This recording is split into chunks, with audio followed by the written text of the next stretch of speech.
वर्त इस तरह का हुआ करता था, मगर समय के थपेड़ों ने भारत के कई टुकड़े कर दिए और ये आज कुछ इस तरह का दिखाई देता है।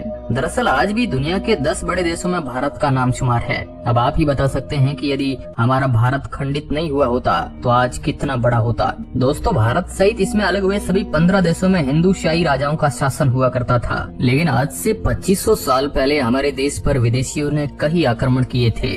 इसमें मुख्य रूप से अरब आक्रमणकारी, तुर्क, शक, खून, कुषाण, डच, फ्रांसीसी और अंग्रेज शामिल थे। इन विदेशी ताकतों ने भारत पर लंबे समय तक शासन भी किया था। दरअसल इस दौरान इन्होंने शासन को आसान बनाने के लिए भारत को अलग अलग हिस्सों में विभाजित कर दिया था और समय समय पर अपनी सुविधा के लिए अखंड भारत को खंडित करते रहे। आज जो आपको भारत के पड़ोसी देश नजर आ रहे हैं, वे सब किसी जमाने में अखंड भारत में शामिल हुआ करते थे। दोस्तों, वैसे तो भारत से अलग होने वाले देशों की संख्या 20 से भी अधिक है, लेकिन आज हम इस वीडियो में उन 15 देशों के विघटन की चर्चा करेंगे जो सभी आज स्वतंत्र देश के रूप में कायम है। इनमें से कई देशों के रिश्ते भारत के साथ ठीक भी है, तो पाकिस्तान जैसे कुछ देशों के रिश्ते बहुत ही खराब है। आइए जानते हैं कब कौन सा देश भारत से अलग होकर नया देश बन गया था। नंबर 1, अफगानिस्तान। अफगानिस्तान का निर्माण कांधार और कम्बोज के कुछ हिस्सों को मिलाने से हुआ था। इस पूरे प्रदेश में जहाँ पहले हिंदू, शाही और फारसी राजवंशों का शासन रहा था, बाद में यहाँ बौद्ध धर्म का प्रचार अधिक होने का कारण यहाँ के राजा भी बौद्ध ही हुए थे। महाभारत की गांधारी और पांडवों के मामा शकुनी भी अफगानिस्तान के ही थे। हालांकि आगे चलकर अफगानिस्तान पर सिकंदर ने आक्रमण कर दिया था। इसके बाद 7वीं शताब्दी में अरब के मुसलमानों और तुर्कों ने आक्रमण कर दिया था। हालांकि अंग्रेजी हुकूमत के दौरान अफगानिस्तान ब्रिटिश इंडिया के शासन के अधीन था। आखिर में 18 अगस्त 1947 को अंग्रेजों ने अफगानिस्तान को आजाद कर दिया था, जिसके बाद यह भारत से अलग होकर स्वतंत्र देश बन जाता है और आज इस पर तालिबानी सत्ता कायम है। नंबर 2 पर है नेपाल। दरअसल नेपाल अखंड भारत का ही एक भूभाग था। प्राचीन भारत के 16 जनपदों में गोरखपुर जनपद में नेपाल का कुछ भाग शामिल था। यह आर्य संस्कृति का मुख्य केंद्र था।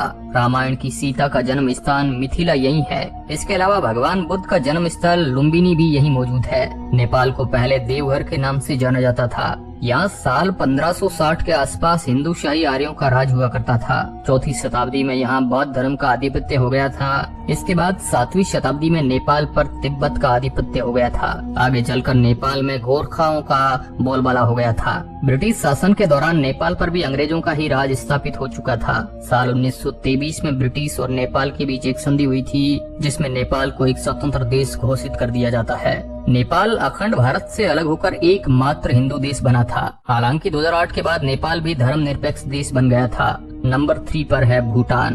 दोस्तों, भूटान भारत का अभिन्न अंग था। भूटान भौगोलिक रूप से हिंदुस्तान से जुड़ा हुआ था। भूटान में आज भी वैदिक और बौद्ध धर्म के लोग निवास करते हैं। साल 1906 में अंग्रेजों ने भूटान को अपने अधिकार में ले लिया था। भारत की आजादी के 2 साल बाद साल 1949 में भारत ने भी भूटान को वह सारी जमीन लौटा दी जो अंग्रेजों के पास थी, लेकिन आज भी भूटान की बाहरी सुरक्षा भारत के हाथों में है।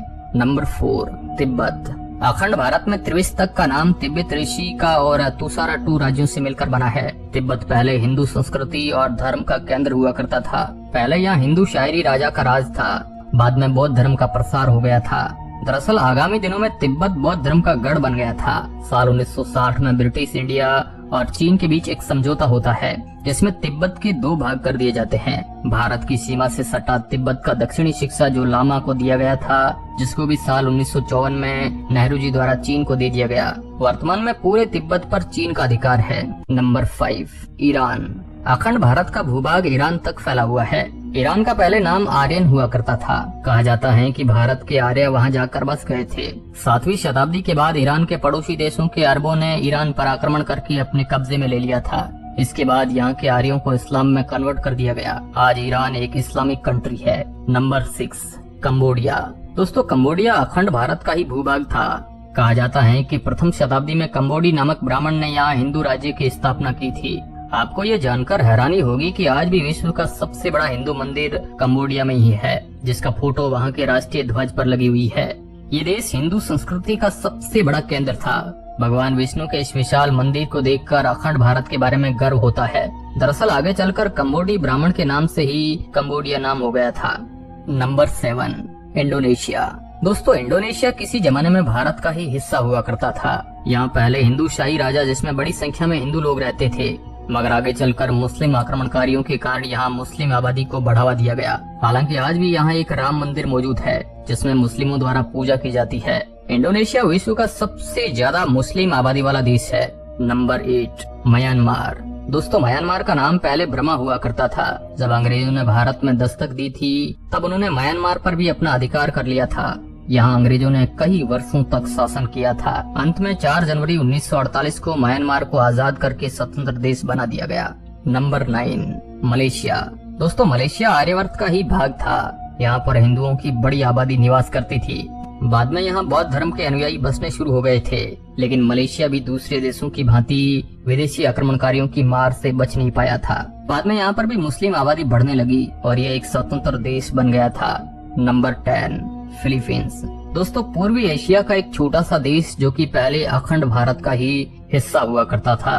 ये देश भी मुस्लिम आक्रांताओं से बच नहीं पाया था, मगर आज भी यहाँ पर काफी हिंदू आबादी निवास करती है। 4 जुलाई 1946 को ये एक स्वतंत्र देश बन गया था। ये आज भले ही मुस्लिम देश है, लेकिन यहाँ सभी धर्मों के लोग निवास करते हैं। यह सितंबर 1963 में अंग्रेजों से आजाद होकर स्वतंत्र देश बन गया। Number 11 Thailand. दोस्तों, थाईलैंड दुनिया के खूबसूरत देशों में शुमार है, जो कि पहले भारतवर्ष का ही हिस्सा था। भारतीय इतिहास में थाईलैंड का नाम श्याम देश बताया जाता है। यहाँ बड़ी संख्या में हिंदू आबादी निवास करती थी, लेकिन समय के साथ यहाँ बौद्ध धर्म के प्रचार की वजह से हिंदू आबादी कम हो गई। बाद में ये अलग होकर नया देश बन गया। नंबर 12 है श्रीलंका। दोस्तों, श्रीलंका भारत के दक्षिण में केवल 37 किलोमीटर दूर स्थित है। श्रीलंका का वर्णन हमारे ग्रंथ रामायण में भी देखने को मिलता है, क्योंकि रावण इसी देश का निवासी था जिसको राम ने हराया था। अंग्रेजी सत्ता के दौरान ये भारत का ही हिस्सा था। अंत में 4 फरवरी 1948 को ये एक अलग देश बन जाता है। Number 13 Vietnam. दोस्तों, ये एक ऐसा देश है जहाँ पर अभी भी बड़ी संख्या में हिंदू रहते हैं। जब ये भारतवर्ष का हिस्सा था तब इसका नाम चंपा था। बाद में यहाँ बौद्ध धर्म के प्रचार के कारण ज्यादातर लोगों ने इस धर्म को अपना लिया। 1945 में यह फ्रांस से आजाद होकर अलग देश बन जाता है। नंबर 14 बांग्लादेश। बांग्लादेश भारत की आजादी तक भारत का ही हिस्सा था। आजादी के समय यह पूर्वी पाकिस्तान बन गया था। यहाँ पर मुस्लिम आबादी का बाहुल्य था और 1971 में यह पश्चिमी पाकिस्तान से अलग होकर स्वतंत्र देश बन गया था। नंबर 15 पाकिस्तान। पाकिस्तान भारत का एक ऐसा पड़ोसी देश है जो हमेशा भारत के साथ जिसका संघर्ष चलता रहता है। आजादी के बाद लगातार 3 बार भारत से इसका युद्ध हुआ है, लेकिन तीनों बार भारत से मात खाई है, जिसके साथ कश्मीर को लेकर विवाद चल रहा है, जो 1947 में भारत से अलग हो गया था। इस प्रकार एक के बाद एक करके ये 15 देश भारत से अलग होते गए। दरअसल आज का भारत भी आजादी के समय अंग्रेजों द्वारा 565 रियासतों में विभाजित कर दिया था, जिसको सरदार पटेल ने अपनी सूझबूझ से भारत में मिलाकर बड़ा काम किया था। यदि हमारा आज भारत खंडित नहीं हुआ होता तो विश्व में सबसे बड़ा देश होता। फिर भी आज हम किसी से कम नहीं हैं। तो दोस्तों, कैसी लगी अखंड भारत की कहानी? आप इसके बारे में क्या सोचते हैं? कमेंट बॉक्स में हमें जरूर बताएं। यदि हमारा ये वीडियो पसंद आता है तो चैनल को लाइक, शेयर और सब्सक्राइब अवश्य करें। वीडियो के अंत तक बने रहने के लिए आपका बहुत बहुत धन्यवाद।